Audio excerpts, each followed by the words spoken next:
Steam swirls on an aircraft carrier as the deck crew prepare to launch the Tomcat.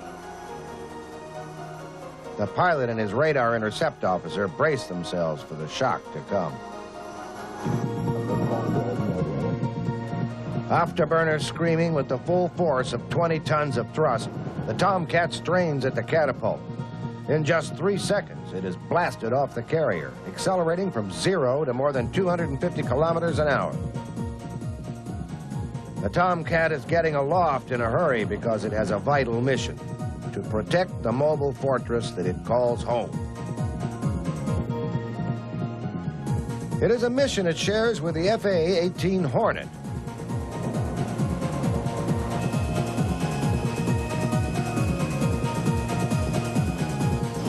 The F-8 Crusader of the French Navy,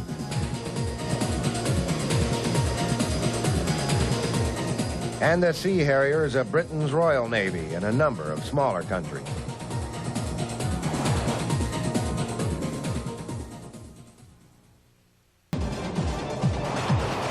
Other multi-role carrier fighters include the Royal Navy's Sea Harrier.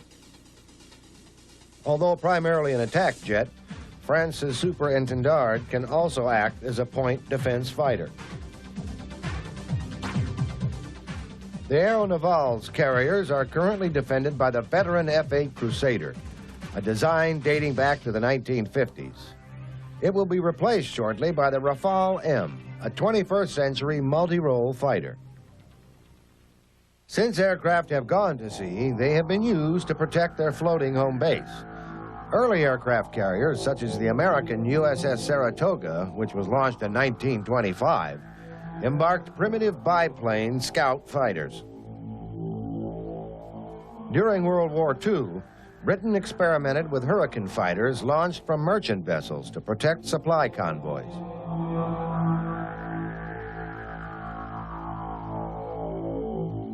World War II showed the world the true, awesome power of the carrier as an offensive weapon. The Japanese attack at Pearl Harbor in 1941 brought America into the war.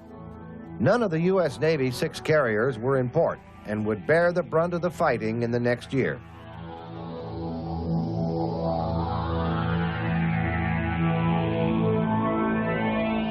The best U.S. naval fighter in 1942 opposing the Zero was the Tubby Grumman F-4F Wildcat. Great naval battles took place at Coral Sea in May of 1942 and at Midway the following month. Zeros, Wildcats, and Buffaloes fought hard to protect their own carriers from attack by torpedo bombers. By 1943, the tide had turned against the empire of the rising sun.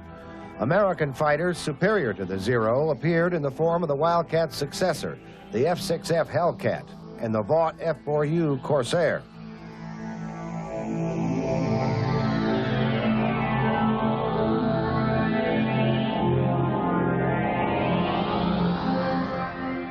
Great turkey shoots, the Hellcats and Corsairs made mincemeat of Japanese attacks against their carriers. But sometimes the Japanese attack got through. Flown with a desperate fanaticism, kamikaze or suicide bombers were hard to stop. Many Allied vessels were sunk in this way in the closing stages of the war in the Pacific. Carrier fighters also supported the advancing American troops.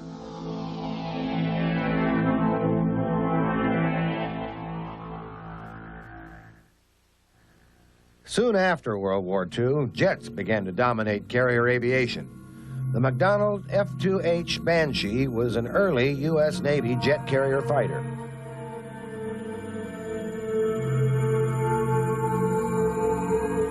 The supersonic F-8U Crusader. The 2 crewmen, pilot and radar intercept officer, are deemed essential for long-range overwater intercept missions.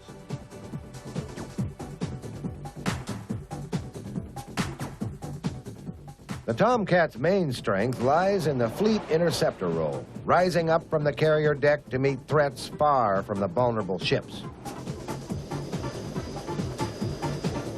Its mission is to protect the carrier battle group. This is made up of many elements. In addition to the carrier, there are cruisers, destroyers, and other ships, as well as submarines, which form a defensive shield around the carrier. The Tomcat provides the long-distance shield to that defensive screen. It fights what is known as the outer air battle, which starts literally hundreds of miles from the carrier itself.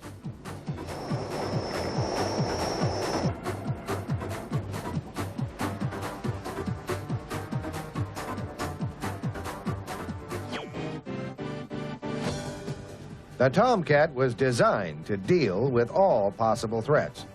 Although its main targets were lumbering Soviet long-range bombers armed with anti-ship cruise missiles, it also had to be able to deal with smaller, faster maneuvering targets.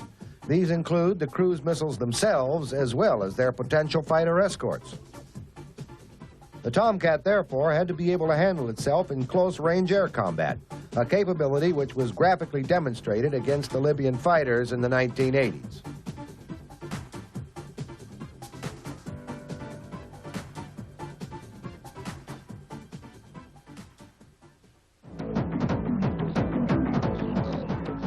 One weapon gives the Tomcat its extreme reach, the Phoenix air-to-air missile. Weighing around 450 kilograms, the huge Phoenix has a range of 150 kilometers. Its capabilities are phenomenal. In trials, Phoenix has hit a drone flying at Mach 2.8 and 25,000 meters, and a missile-sized drone flying at sonic speeds less than 15 meters above the water. In another trial, the Tomcat detected a Mach 1.5 drone at 250 kilometers, launching a Phoenix at 200 kilometers and hitting the target at 135 kilometers.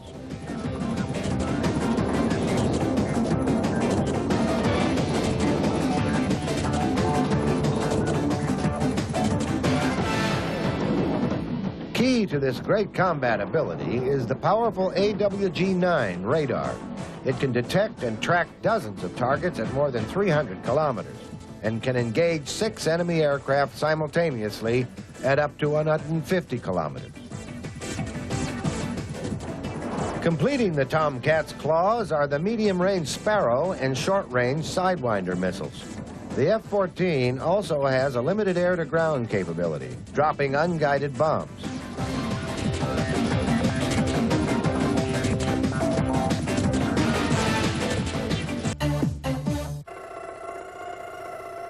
The multi-role FA-18 Hornet is now the dominant combat aircraft on board the U.S. Navy supercarrier. As a carrier defense fighter, the Hornet may not be as long-ranged or as hard-hitting as the Tomcat, but it is far more agile.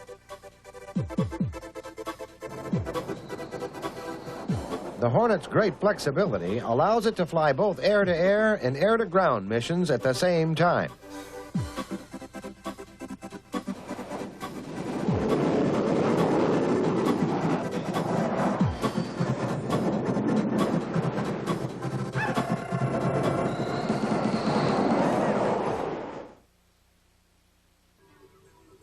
United States Navy carriers have varying states of readiness. In some situations, there will be a pair of Alert 5 Tomcats standing fueled and armed on deck, ready for launch within 5 minutes. Other fighters will be on 60-minute or 15-minute alerts. These need fuel, armament, and pre-flight checks while the pilot and his radar intercept officer are being briefed on possible threats.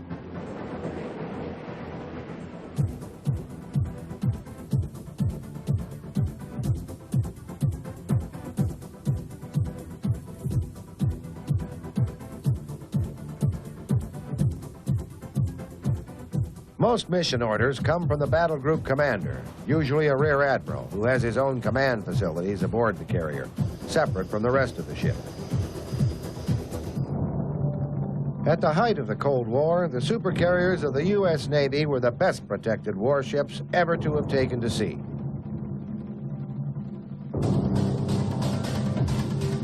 The U.S. Navy developed the concept of layered defense to protect the supercarrier from all-out Soviet attack by missile-armed aircraft, ships, and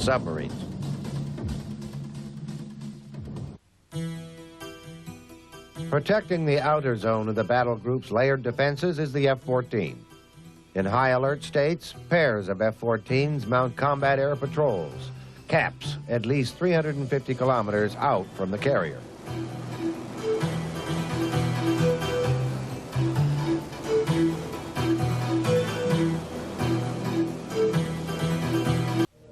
Eight years after their first encounter with Libyan fighters in 1981, U.S. Navy Tomcats were once again displaying their claws. Libya's leader, Colonel Gaddafi, had long declared the Gulf of Sidra to be part of Libyan territorial waters. America challenged this by sending the carrier USS John F. Kennedy to exercise its freedom of navigation rights in international waters.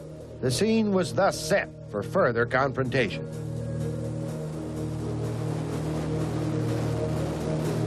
Roger, Gypsies, pass up, Bravo directs, warning yellow, weapons hold. 35 miles here. Roger that, bogeys are taking off. Two Tomcats from Fighter Squadron VF-32, call sign Gypsy, were flying combat air patrol on the morning of 4 January 1989 when they were warned of possible contact by a Hawkeye. Okay, I'm taking another offset, starboard. Two Libyan MiG-23s were headed their way. What follows is the actual transcript from that encounter. Roger that, level off here. Okay, bogeys jink back into me for the fourth time. I'm coming back starboard. Come back port now. Port, 27 miles. Bogeys at 7,000 feet. Worth 5. Watch out, bogeys 13550, Angel 16. Heading 340. Okay. Roger, same bogeys. You're in collision now. Steering. Okay, bogeys have jinked back at me again for the fifth time. They're on my nose now. Inside of 20 miles. Master arm on, master arm on. See, good light. Good light. Okay, centering up the T. Bogey is jinked back into me again. 16 miles, center of the dot. Say your Angels. I'm at Angels 5, nose up. Oh, his Angels. No, wait a minute. Angels are at 9. Alpha Bravo from 207. 13 miles. Box 1. Oh, Jesus. Beacon right. Roger that. 10 miles, he's back on my nose. Box 1 again.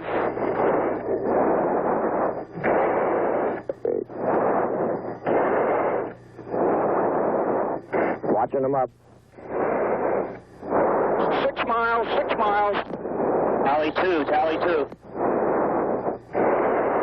Turning into me. Roger that. 5 miles. 4 miles. Okay, he's got a missile off. Breaking right. Good hit on one. Roger that. Good kill. I've got the other one. Short box 2. I got box 2. Coming hard, stop. So, shoot him. I don't got a tone. Got the second one. I got the second one on the nose right now. Hey, I'm high cover on you. Get a fox. Lock him up. Ben, shoot him. Box 2. I can't. I don't have a f***ing tone. So what?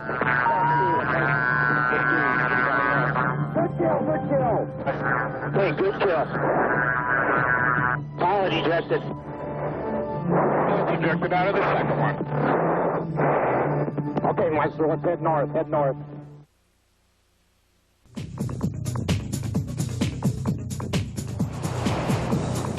Aircraft carriers are mobile floating fortresses, able to project massive air power worldwide. Protecting that awesome firepower has been the task of the carrier fighter.